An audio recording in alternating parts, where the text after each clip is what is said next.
Hey guys, it's B here and welcome back to my channel. So it's been a couple months since I have updated you guys and I get a lot of questions on my Instagram. I am part of Duran Doll's surgery page on Facebook, on WhatsApp, and I'm definitely under Duran's pictures on her page. So a lot of people find me on there as well. So I just wanted to make this video for you guys to kind of just update you guys and answer any questions that you guys have asked me either down below or in my messages. I don't have a surgery page. I know a lot of you guys message me and ask me for my surgery page. I don't have one. I have my regular Instagram and my Facebook page. However, I just don't add anyone on my Facebook that's not family or friends that I know directly. But I will definitely answer your questions on Instagram. Hit me up. I have no problem answering. I'm very open about my surgery on my Instagram page. All my friends know about it. All my family knows about it. So it's no problem for me to answer questions for you guys on there. I do have a bunch of videos that I've been meaning to upload for you guys from when I was in DR. I just haven't got around to it, but I promise this week I will upload all of those for you, including my recovery house review, because I know a lot of you guys are wondering about that. And before and after pictures, I'm going to make a video for you guys how I'm looking now with my compression and things like that. But this video I just really want to do is just answer some basic questions that I get asked a lot. And I just kind of don't want to keep repeating myself. So I rather just make this video for you guys.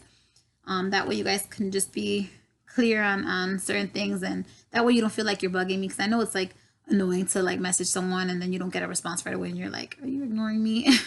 So I promise I'm not ignoring anybody. I just been all over the place, really busy. So the first question I get asked a lot was, how was your plane ride back home? So I flew back home to New York. So my plane ride was about 4 hours. They give you one blood thinner, your last blood thinner, like an hour before your flight. I didn't use wheelchair assistance when I went to the airport, so I did everything by myself. I stayed in DR for 16, almost 17 days, yeah. So I felt kind of comfortable doing things by myself. I actually slept the majority of my plane ride. So it was about 4 hours. I woke up maybe about 3 hours into the ride. I got up to use the bathroom. I walked for about 5 minutes, sat back down, got up to go to the bathroom again maybe 20 minutes later, and sat back down, and before I knew it, we were already home. So before I got on the plane ride, I was already exhausted because I had stood up the night before purposely so that I knew I would be tired during the plane ride.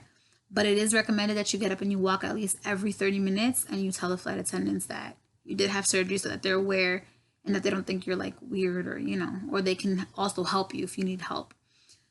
So my plane ride wasn't too bad. So for those of you worrying about that, please don't worry about that. You guys are going to be fine. You're probably going to sleep most of the ride if you're like me. My second question that I got was, did I need a blood transfusion? I did need a blood transfusion the third or fourth day I was there in my recovery house. I wasn't really eating. The pain meds were very strong. They made me very nauseous. I was constipated. I couldn't even pee. Like I felt like I had to, and I just couldn't go. My skin was very pale. So the nurse in my recovery house noticed it, and they were asking me like, are you okay? Do you feel this? Just trying to ask questions to see where I was at. And I just said, I was like, I just feel really terrible. Like I haven't been able to eat. So the cook, she would constantly, I loved her, constantly try to make me like little things here and there to try to get me to eat, because I just would not eat anything. So my body is kind of shutting down. So I hit up Dr. Castro, who was Duran's assistant, and I explained to her, that how I was feeling, and that I wasn't really able to use the bathroom, and that, I couldn't keep food down, and that I was looking very pale. I had headaches every time I stood up. So she was like, you need to come in like right away. So the nurses in my recovery house packed my things right away, whatever I needed for that day, and sent me to the ICU. I got 1 bag of blood, and I felt 17 times better. Like I can't explain to you how much that 1 bag of blood like really made me feel. So I got a blood transfusion. The next question I got was, what do you use at home to help with your massages and swelling? So I did get massages frequently when I got back. Probably not as much as I should have got, but I definitely did go when I first got back consistently. So when I'm at home, I purchased all these things from Amazon. So it was a suction cups. They were $12. I got a muscle stick massager, which was 20, and a handheld therapy massager that had heat on it, and that was 23.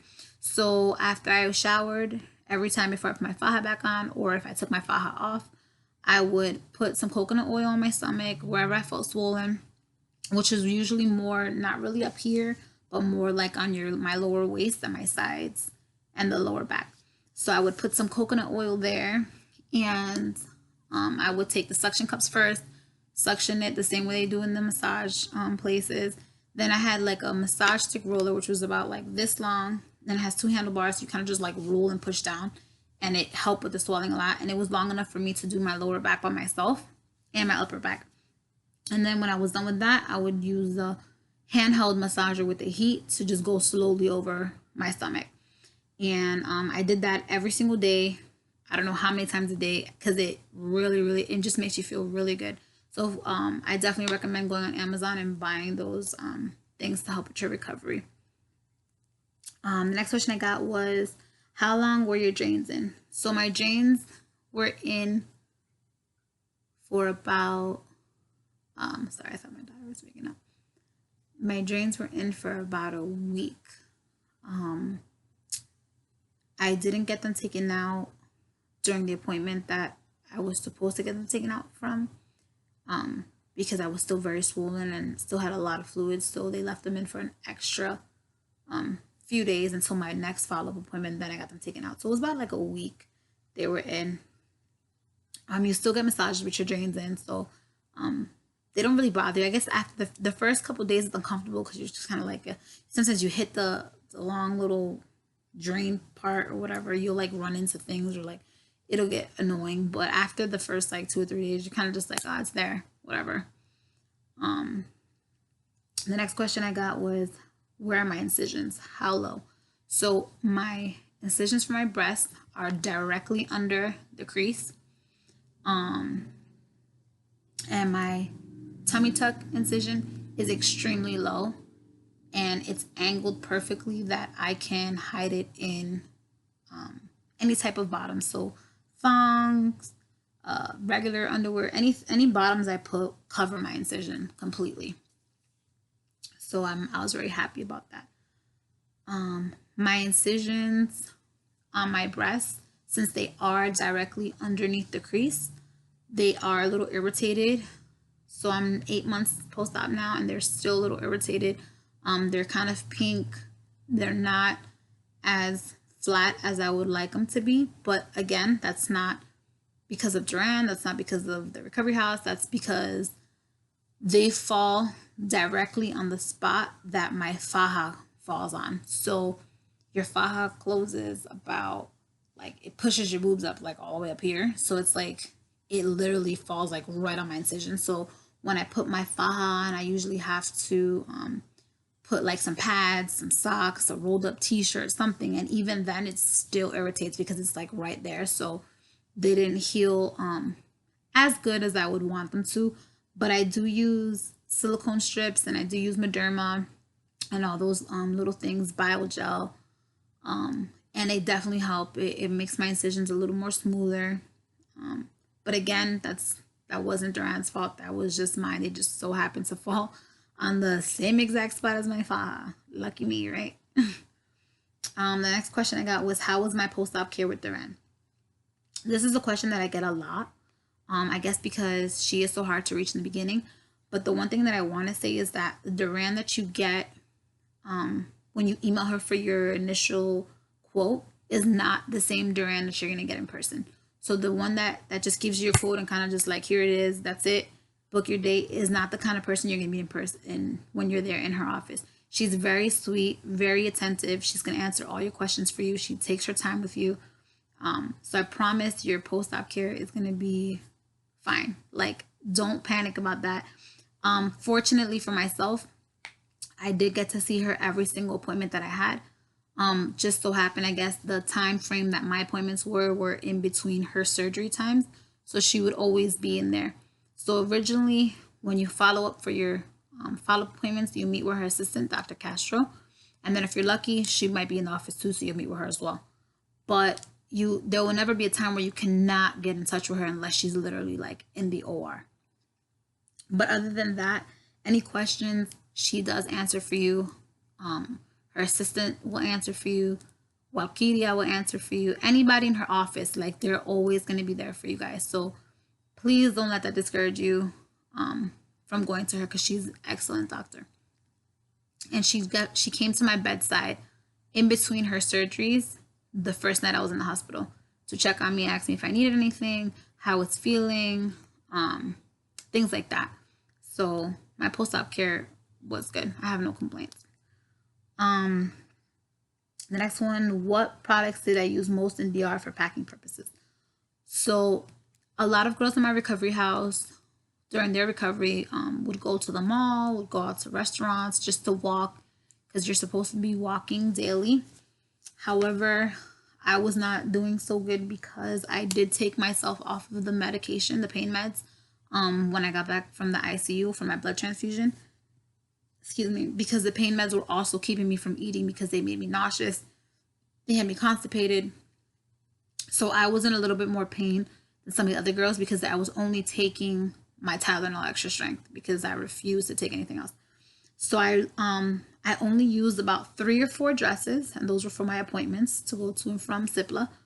And then in the house, I was in my faja all the time, so I didn't really have pants on. I was literally in my faja. So I used the chuck pads, whatever those things. I used a lot of those, alcohol wipes, disposable gloves, gauze, Neosporin, Clorox wipes, hand sanitizer, Q-tips, tape, and I bought like a lot of those little packets to put in my water. Those are the things that I use like a lot. Everything else was kind of just like extra. You know, I bought like candy and I bought like little things like that, and like a bunch of Clorox wipes, stuff like that. The recovery house I stayed in was very clean. They were literally cleaning every single day. So I didn't really feel like I needed to disinfect everything when I touched it, because they were constantly disinfecting it in front of my face. So the only time I really used my Clorox wipes were if I went to the bathroom after I washed my hands and I came back, I would just wipe everything down that I was touching, just because I was scared to be infected, honestly. So after the nurses in the recovery house taught me how to clean my incisions properly and what to look for, then I started cleaning. My incision's itching right now. Then I started cleaning my incision by myself a lot. So that's the only reason why I went through all those stuff, because I was so paranoid about getting like necrosis or like anything like that. I was really scared. So I was constantly cleaning my incisions. So if you're like me, those are the things that you're going to go through a lot. What products I use on my incisions? So I said earlier, I use silicone gel strips, bio oil, Mederma, and coconut oil. Those are the only things I use. Again, my incision, my lower incision, my tummy tuck is really flat. You know, it wasn't irritated because there was nothing rubbing on it. These two are the only incisions that are irritated because of my faja. So I pay more attention to my incisions on my breast than I do on my tummy tuck, because my tummy tuck's already flat. So those are the questions that I got the most, and I just wanted to answer those. So I don't have a surgery page. I know a lot of you girls ask me in my messages if I have a surgery page. I do not have one, but I do have my regular Instagram page, which is itsv_exo, and I'm very open about it on there, and I answer any questions you guys have. I'm also part of Facebook groups, Durandall's page on there, the WhatsApp group for Duran, and I'm also on her page a lot. So if you guys have any questions, you can reach me there. I promise I will not ignore your questions. I'll answer them as best as I can. Sometimes I forget to look at my other folder of messages, so just bear with me. I will get to them. I know a lot of you guys are just dying to see what I look like now. I do have clothes on so you can't see me, but I will show you guys a picture of me on Duran's page if you probably see me already. So this is me. As you can see, that's how my stomach is looking now. And that's how my butt is looking now. So I will make a video sometime this week, standing up, so I can show you guys. While I'm doing my massages, I'll show you that as well, and so you guys can see my results. But if you have any questions, feel free to hit me up, and I will be uploading all the videos that I have for you guys. Just bear with me. So thanks for following, guys.